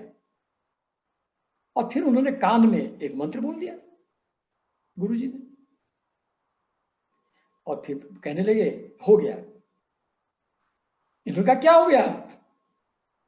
उनका आपका इनिशिएशन हो गया। कहने लेकिन मैंने तो आपसे कहा नहीं, मुझको दीक्षा चाहिए नहीं। कहने नहीं अभी बीच में मत बोलो, अभी फर्दर इंस्ट्रक्शन सुनो। काउंट कैसे करते हैं वो सुनो। तो उंगलियों पे कैसे काउंट किया जाता है वो उनको सिखाया, और कुछ इंस्ट्रक्शन दिया जो फॉलो करना है। कह रहे लेकिन आप ये सब क्यों मुझको कर रहे हैं, मुझको तो करना ही नहीं है। कहेंगे नहीं करना मत करो, मैंने तो दे दिया और दीक्षा हो गई। कहा I want to be free. कह यू आर फ्री, मैं फोर्स नहीं करता आपको, लेकिन अगर दीक्षा के अंदर पावर है तो वो अपना काम करेगी। इन्होंने देखिए मैं तो करने वाला हूं नहीं। क्या मत करो, कौन कह रहा है, मजे करो, घूमो। तो ये एमबीए हैं राज सुपे जी, एडवर्टाइजिंग इंडस्ट्री में काम काफी किया, हाई प्रोफाइल जॉब में थे, और फिल्म पर्सनैलिटीज के साथ भी उठना बैठना जान पहचान काफी थी। तो बिल्कुल जिद कि मैं किसी हालत में करूंगा नहीं जो गुरुजी ने कहा है, नहीं किया। 1 साल गुजर गया और बहुत इनके जीवन में उथल पुथल होना शुरू हो गई। बहुत डिसेंचेंटमेंट लाइफ के साथ हो गया। किसी भी चीज में मन ना लगे, ना काम में मन लगे, ना खाने में मन लगे, आंसू आते जाए, आंसू आते जाए, डिप्रेशन जैसा लगने लगा। कुछ रिलीजियस किताबें पढ़ने लगे, उससे भी कोई लाभ नहीं हुआ, उससे आंसू और ज्यादा आने लगे। अब क्या करूं? तो गणेश जी की मूर्ति रखा करते थे, ये भी गणेश जो टाइम होता है, वो क्या होता है भाई, गणेश चतुर्थी के टाइम पर तो वो रखा करते थे। वहां करते करते अब इन्होंने सोचा, एक दिन एकादशी का दिन था, कि चलो अब तो बहुत बुरी हालत है, बहुत डिप्रेशन है, बड़ा दुख है, बड़ा झंझट है लाइफ में, जीने लायक नहीं लग रहा, कुछ नहीं है, चलो बैठ के देखता हूं। बिछाया वही आसन 1 साल पहले जो मिला था, बैठे और जो मंत्र गुरु ने दिया था उसको चैंट करना शुरू किया। विद इन नो टाइम वो निगेटिविटी चली गई, बड़ी शांति का अनुभव होने लगा। अब लगातार अब उसी को करने लगे, क्योंकि बाकी कुछ करें तो मेंटल प्रॉब्लम शुरू हो जाए, दुख शुरू हो जाए, डिसएंचेंटमेंट शुरू हो जाए। तो वही एक सहारा रह गया, उसको करने लगे। कुछ और करने को था नहीं, छोड़ छाड़ दिया सब। 2 महीने अनइंटरप्टेड उसी से सुबह होती थी, सारा दिन निकलता था, उसी से शाम होती थी, और वही मंत्र लगातार जप करते रहते थे। 2 महीने हो गए करते करते।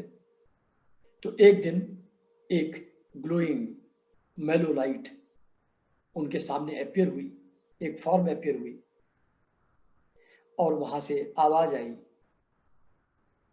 मैं श्री हरि हूं।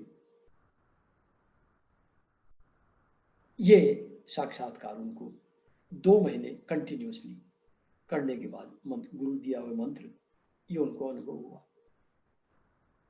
उसके बाद तो 23 साल हो गए, अब साधना करते रहते हैं, बहुत चीजें करते हैं।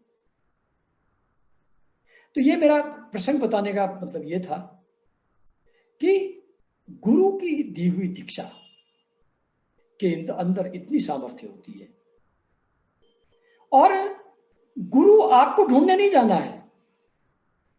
जो पात्र होता है उसको गुरु अपने आप ढूंढ लेते हैं।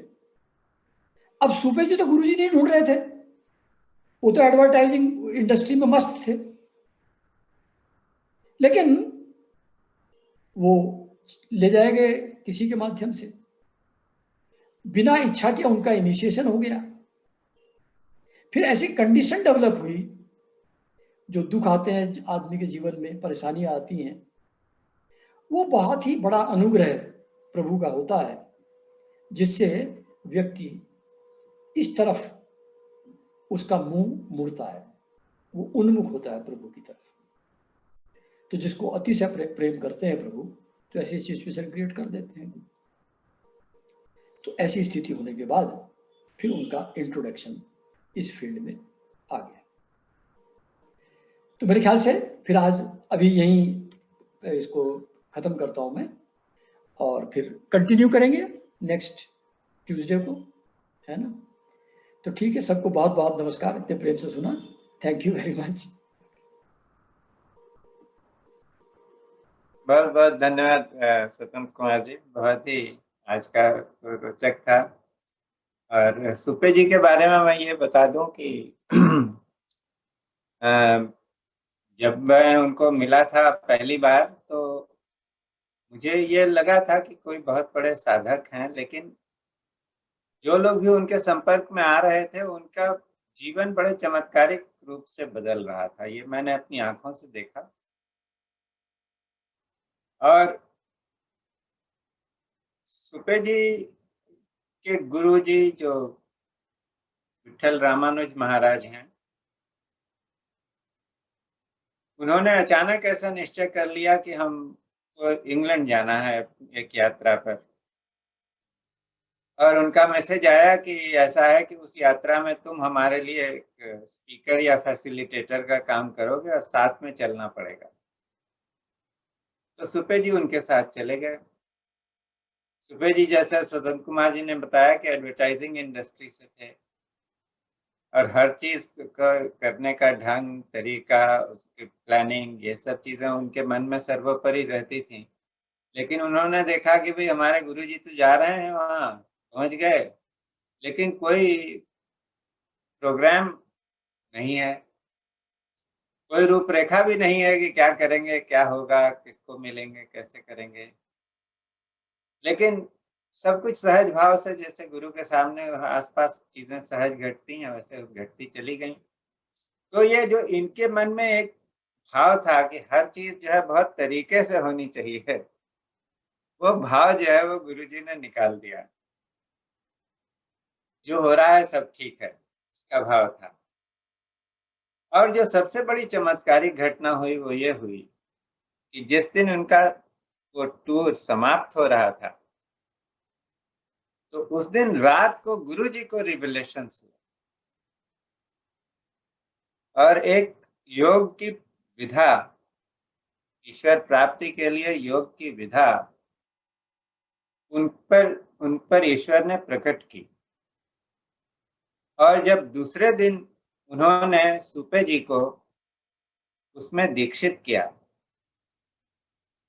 और कहा कि अब इस विधा का प्रचार तुम करोगे, और उन्हें नाम दिया स्वामी विश्व श्रेयानंदा। हालांकि सुपे जी अक्सर इस नाम का प्रयोग नहीं करते हैं, लेकिन उस समय ऐसा हुआ कि उनको जो है वो उनके गुरु ने गुरु तत्व में प्रतिष्ठित कर दिया। तो यही कारण है कि सुपे जी जो है उनके संपर्क में कोई भी व्यक्ति आ रहा है, उसके अंदर अपने आप ही बहुत कुछ बदल जाता है। और साधना में जो उनका बल है, वो मुख्यतः जप है, भक्ति का मार्ग है, लेकिन बहुत ही बढ़िया। और ये बड़े सौभाग्य से ऐसे व्यक्तियों के दर्शन होते हैं। और ये जो पिछले कुछ दिनों से, एक साल से जो हम धरती पर कुछ देख रहे हैं, वो एक बहुत उथल पुथल की स्थिति है।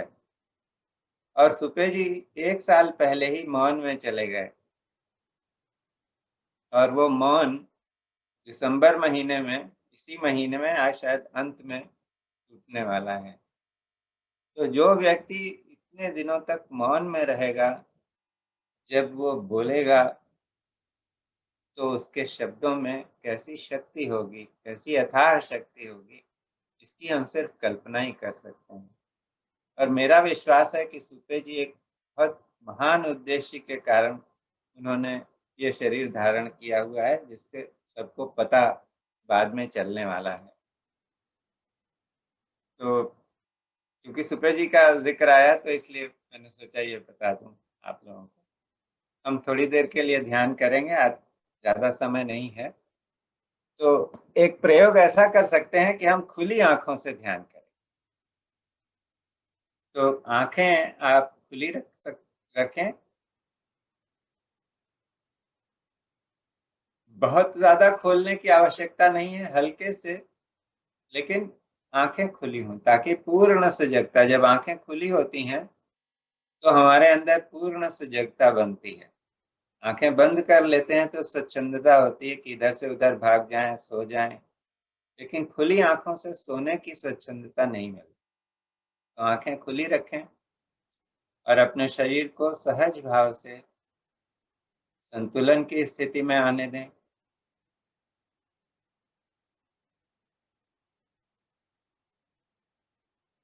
कहीं कोई तनाव है तो उसके प्रति सजग हों, और श्वास प्रश्वास के साथ उस तनाव को, प्रश्वास के साथ उस तनाव को दूर जाते हुए महसूस करें।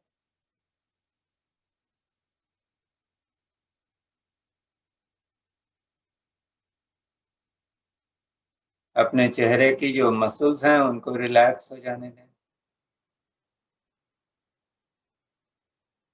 जो कंधे हैं उनको भी रिलैक्स होने दें, और ऐसा लगे कि ये रिलैक्सेशन कंधों से होते हुए हाथों में, घुटनों में, कलाइयों में और उंगलियों में जा रहा है, महसूस करें।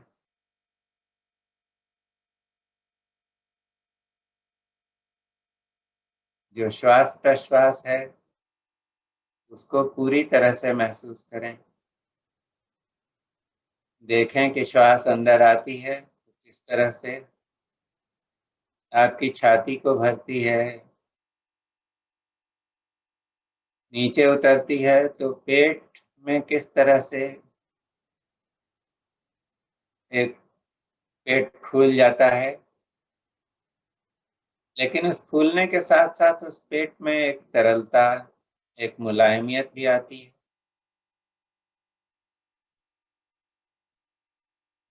तो जो श्वास का प्रवाह है उस प्रवाह को सहज हो जाने दें। कोई प्रयास नहीं है, श्वास अपने आप अंदर आती है और अपने आप ही बाहर जाती है।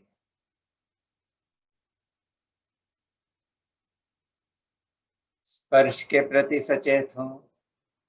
आप जिस कुर्सी पर बैठे हैं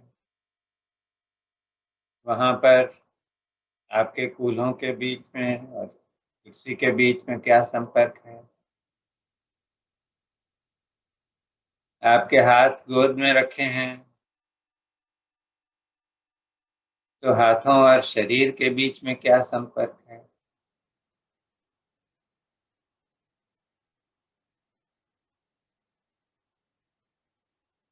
आपके मुंह में क्या स्वाद है।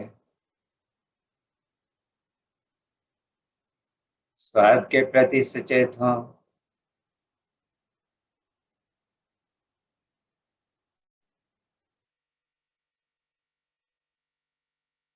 आंखों से जो कुछ भी दिख रहा है उसके प्रति सचेत हों। जो नहीं दिख रहा है, जैसे आप जहाँ बैठे हैं तो पीछे क्या है, दीवार है, कोई और चीज है, या खाली स्पेस है, उसके प्रति चैतन्य हो।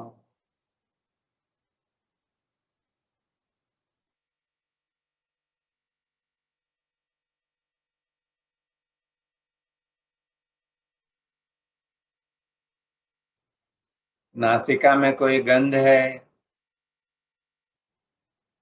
तो उसके प्रति चैतन्य हो।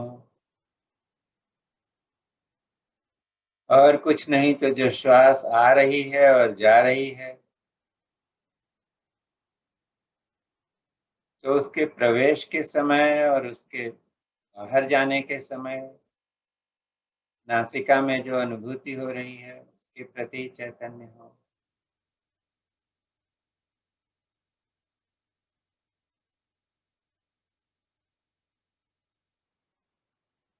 अब अपनी चेतना को अपने शरीर में जाने दें। महसूस करें कि आपका हृदय किस तरह से धड़क रहा है।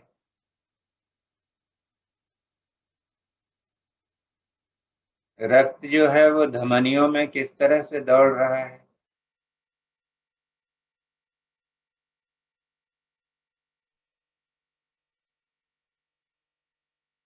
श्वास और प्रश्वास के कारण शरीर में क्या क्या चीजें फूल रही हैं और पुचक रही हैं।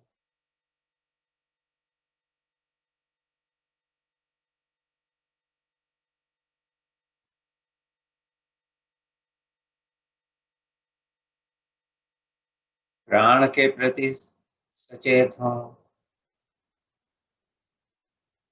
जब श्वास अंदर आती है तो महसूस करें कि प्राण शक्ति मेरुदंड के साथ नीचे से ऊपर की ओर जाती है।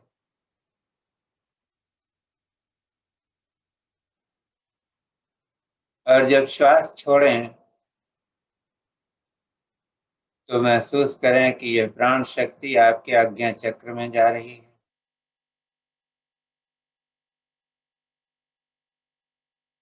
श्वास अंदर आती है,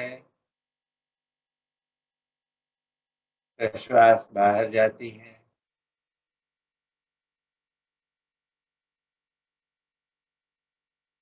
अपने कानों से महसूस करें आसपास क्या हो रहा है। जैसे मेरे कानों में इस वक्त अजान की आवाज आ रही है, पास की किसी मस्जिद से। तो जो कुछ हो रहा है, स्पर्श के रूप में, दृश्य के रूप में, प्रकाश के रूप में, स्पंदन के रूप में, आवाज के रूप में, स्वाद के रूप में,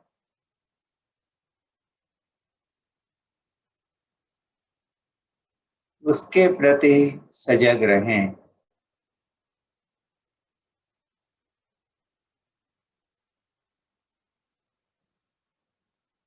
ऐसा अनुभव होता है कि जब हम किसी एक वस्तु पर या एक घटना पर अपना ध्यान केंद्रित करते हैं,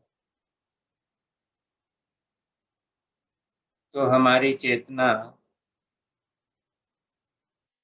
और जो कुछ चीजें घट रही हैं उनसे विमुख हो जाती है या उनसे अलग हट जाती है।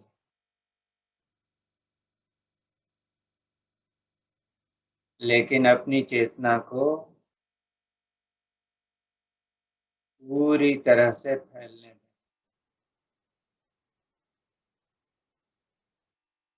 एक ही क्षण में, एक ही वर्तमान समय में महसूस करें कि शरीर में क्या घट रहा है, श्वास प्रश्वास का प्रवाह कैसा है, बाहर कौन सी आवाजें हैं।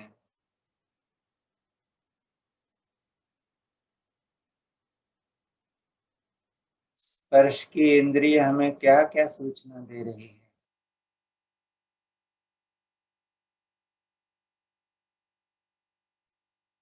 नेत्र हमें क्या दिखा रहे हैं।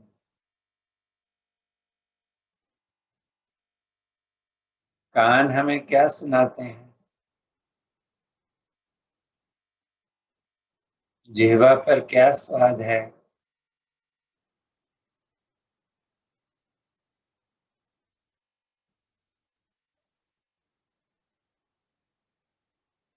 न किसी अनुभव को पकड़ना है,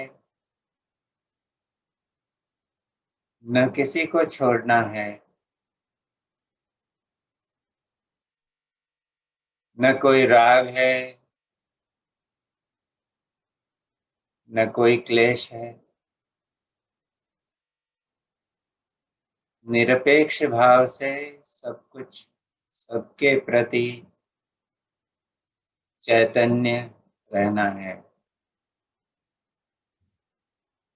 इसी अनुभव में कुछ समय बने रहें।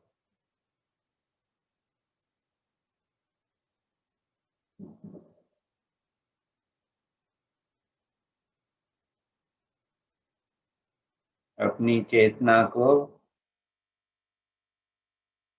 मल्टी डायमेंशनल एक्सपीरियंस में पूरी तरह से प्रतिष्ठित हो जाने दें।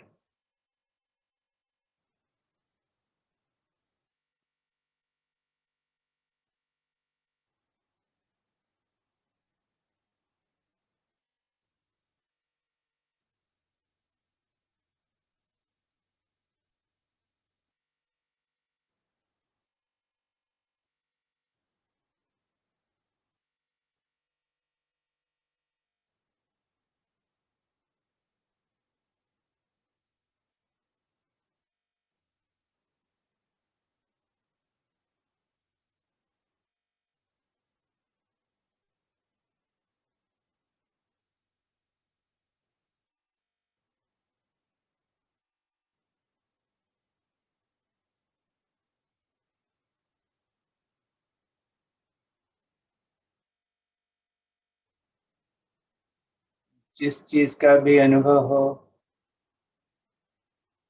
उसके प्रति एक मैत्री का भाव रखें।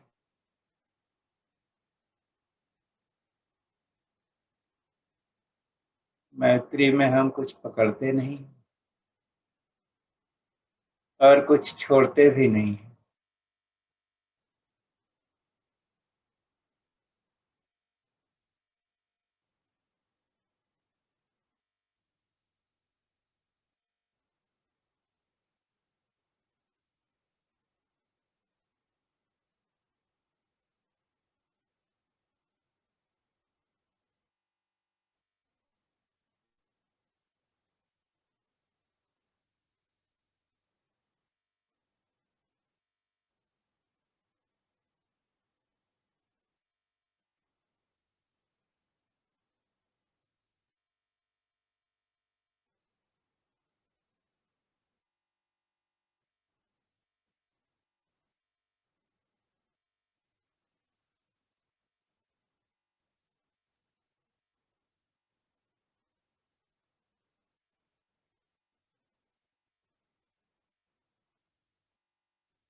धीरे धीरे अपनी चेतना को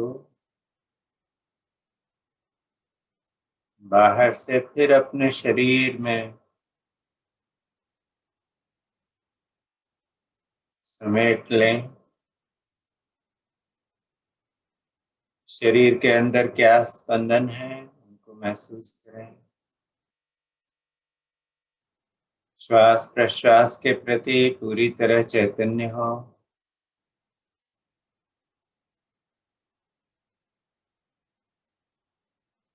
जो स्पर्श है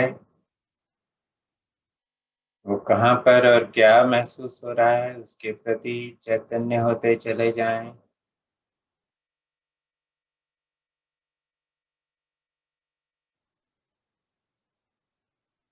अपने हाथ की उंगलियों को थोड़ा हिलाएं और धीरे धीरे सामान्य अवस्था में आ जाएं।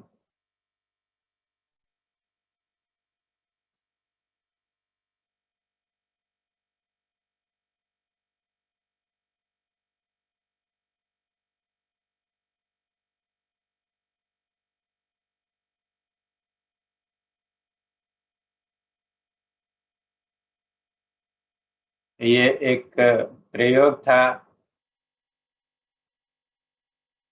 कि किस तरह से बिना आंखें बंद किए हुए जगत में रहते हुए ध्यान की अवस्था को पाया जा सकता है और उसके माध्यम से जो एक सेंटर्डनेस महसूस होती है उसके साथ जीने का अभ्यास हम कर सकते हैं।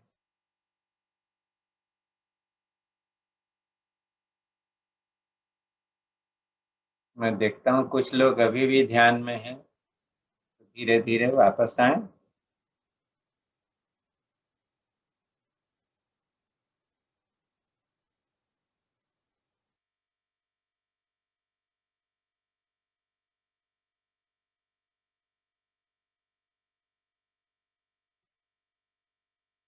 जो लोग इस अवस्था में बने रहने चाहते हैं तो बने रहें। अभी समय हो रहा है इसलिए आज के इस वेबिनार को हम यहीं पर समाप्त करेंगे।